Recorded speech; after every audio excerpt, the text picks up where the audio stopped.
mana kita akan membahas tentang proses penciptaan manusia itu menurut.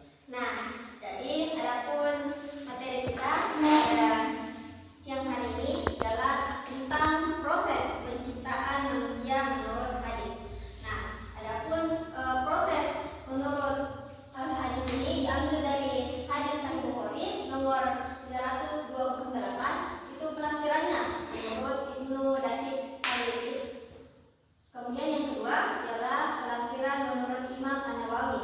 Kemudian yang ketiga adalah faedah hadis Sahih Bukhari nomor 3.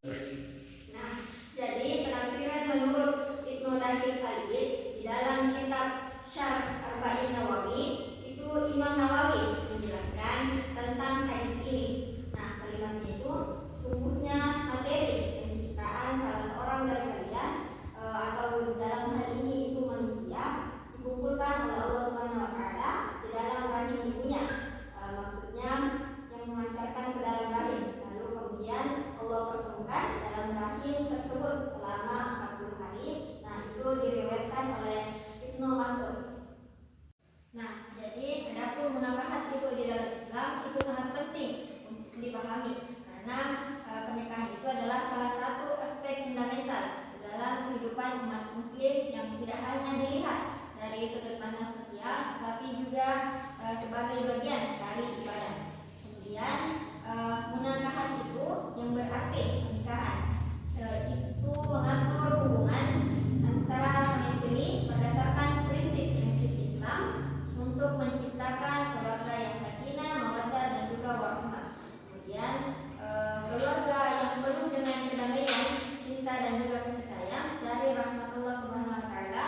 Nah, di dalam konteks ini pernikahan itu dianggap sebagai institusi yang mengikat individu dalam sebuah kehidupan moral dan juga spiritual yang tinggi.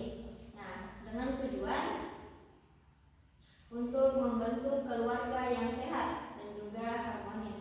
Kemudian Islam itu juga memberikan aturan yang jelas dan juga rinci mengenai pernikahan, mulai dari syarat sahnya pernikahan, hak dan juga kewajiban dari masing-masing pihak. Nah, hingga aturan terkait perceraian dan juga poligami.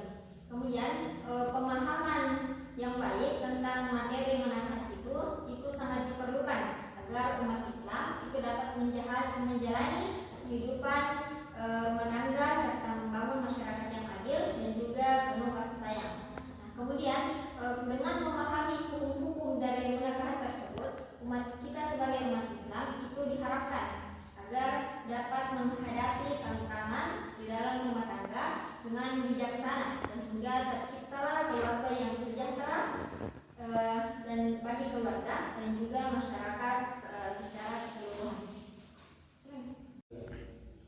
Bu, saya izin menjawab pertanyaan.